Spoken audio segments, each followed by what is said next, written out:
రాయవరం కొమరపాలెంకు ఉన్నటువంటి మధ్యలో ఉన్నటువంటి ఈ బాణాసంచా పేరుల్లో దురదృష్టవశాత్తు ఈ వేటకి మృతుల సంఖ్య ఆ వేటకి 7 కానీ ఈ వేటకి 10 మంది వరకు చేరిందనేటువంటిది చూస్తున్నాం. చాలా అన్యాయం.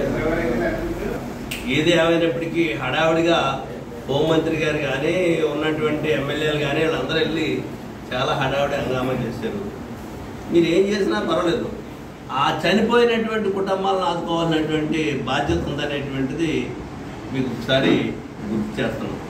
అంటే ప్రభుత్వంలో అనుకుంటే గంటల్లో జీవోలు వచ్చేటువంటి పరిస్థితులు ఉన్నాయి ప్రభుత్వానికి. రాత్రుల్లో జీవోలు ఇచ్చేటువంటి విధానం మీకు తెలుసు.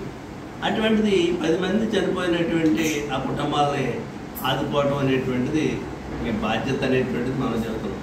చనిపోవటం అనేటువంటిది అంటే అది ఏదైతే ఈ బాణాసంచా అనేటువంటితో గత 50-60 సంవత్సరాలుగా నడుపుతున్నటువంటి విధానం.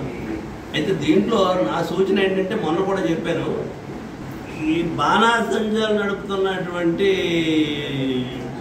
పరిశ్రమలు ఏవైతే ఉన్నాయో వాళ్ళందరికీ లైసెన్సులు ఇచ్చేటప్పుడు వాళ్ళకి కావాల్సినటువంటి ప్రభుత్వ నిబంధనల ప్రకారంగా చేస్తున్నారా లేదా అనేటువంటి చూసుకోవటం ఒకటైతే, రెండోది దాంట్లో ఎవరైతే పనిచేస్తున్నారో వాళ్ళందరి పేర్లు నమోదు చేసుకుని వాళ్ళకు గుర్తించి వాళ్ళకి ఇన్సూరెన్స్ అనేటువంటిది హెల్త్ ఇన్సూరెన్స్ లైఫ్ ఇన్సూరెన్స్ కూడా 2 చేయించవలసినటువంటి బాధ్యత ఉంది.